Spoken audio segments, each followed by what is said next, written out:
ज़्यादा बैकलॉग्स बने हुए हैं लाइक एवरेस्ट। पर असली प्रॉब्लम जो है वो ये डायरेक्ट पूरे चैप्टर्स के हैं कि मुझे 5 बताऊं तो लगभग 9 बजे मैंने ये सिचुएशन हुई और मैंने ये स्क्रीन पर दिख जाए को प्रैक्टिस की तो काफ़ी हद तक मुझे राइटिंग की थी तो मार्क्स आप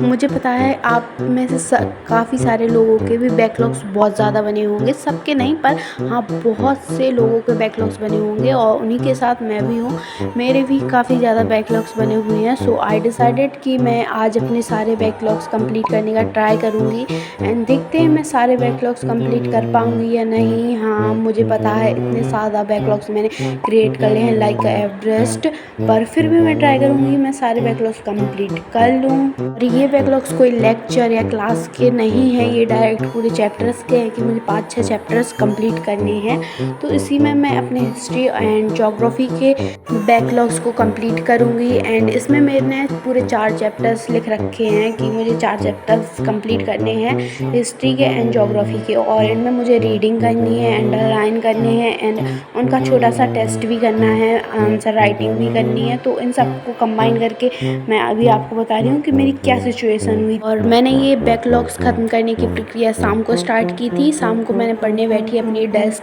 क्लीन की जो कि बहुत ज़्यादा मैसी हो रही थी। तो उसको क्लीन करने के बाद मैंने ज्योग्राफी से स्टार्ट किया क्योंकि ज्योग्राफी में मेरा बहुत ज़्यादा इंटरेस्ट आता है, इसलिए मैंने इसे स्टार्ट किया ताकि मेरा एक फ़्लो बन जाए कि एक फ़्लो में मैं उनकी रीडिंग स्टार्ट करूँ। तो मैंने फर्स्ट सेशन में अपना फर्स्ट एंड सेकेंड चैप्टर की रीडिंग की एंड उनके बाद उनके MCQ को प्रैक्टिस की। तो काफ़ी हद तक मुझे इसके कॉन्सेप्ट्स क्लियर हो गए थे, पर फिर भी थोड़ी बहुत प्रॉब्लम हो रही थी जो कि नेम वगैरह में मुझे थोड़ी बहुत प्रॉब्लम हो रही थी, बाकी मेरे टॉपिक्स क्लियर हो गए थे। ज्योग्राफी को करने के बाद मैंने एक छोटा सा ब्रेक लिया और ज्योग्राफी करने में मुझे बहुत ज़्यादा टाइम नहीं लगा था क्योंकि छोटे छोटे चैप्टर्स हैं तो इसलिए जल्दी हो गए थे। पर असली प्रॉब्लम जो है वो हिस्ट्री के साथ है क्योंकि चैप्टर्स काफ़ी ज़्यादा लेंथी हैं एंड इनकी इन्फॉर्मेशन भी बहुत ज़्यादा है, पर कुछ इम्पॉर्टेंट है एंड कुछ ऐसे ही है जो हमें समझाने के लिए दी गई है, तो उनको भी हमें अलग से निकालना है कि ये हमारे लिए इम्पॉर्टेंट है और ये नहीं।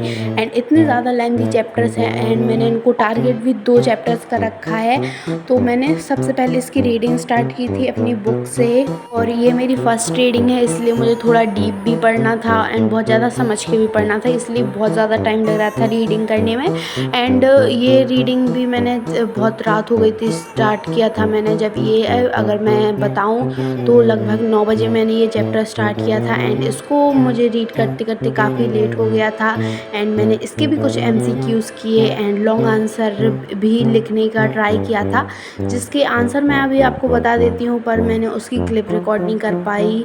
तो उसके आंसर्स मैं बताऊँ तो मेरा जो हिस्ट्री का एंड ज्योग्राफी का दोनों ही मैंने अपनी आंसर राइटिंग की थी। तो मार्क्स आपको स्क्रीन पर दिख जाएंगे एंड ये मेरी फर्स्ट रीडिंग थी, इसलिए बहुत ज़्यादा एक्सपेक्टेशंस नहीं थी मुझे कि मैं बहुत अच्छा आंसर लिख लूँगी। बस मैंने ऐसे ही ट्राई किया था कि थोड़ा बहुत मुझे समझ आया है या नहीं, बस यही था। मैंने एक ट्राई किया था कि मैं अपने बैकलॉग्स को कंप्लीट कर लूँ, पर सारे नहीं पर कुछ तो मेरे बैकलॉग्स कंप्लीट हो ही गए हैं जिनको मैं आगे भी कंप्लीट करूँगी एंड आगे भी आपको सेशन ऐसे देखने को मिलेंगे जिसमें मैं अपने बैकलॉग्स कंप्लीट कर रही हूँ एंड आपके भी बैकलॉग्स हैं तो जल्दी से जल्दी कंप्लीट कर लेना एंड सब्सक्राइब फॉर मोर।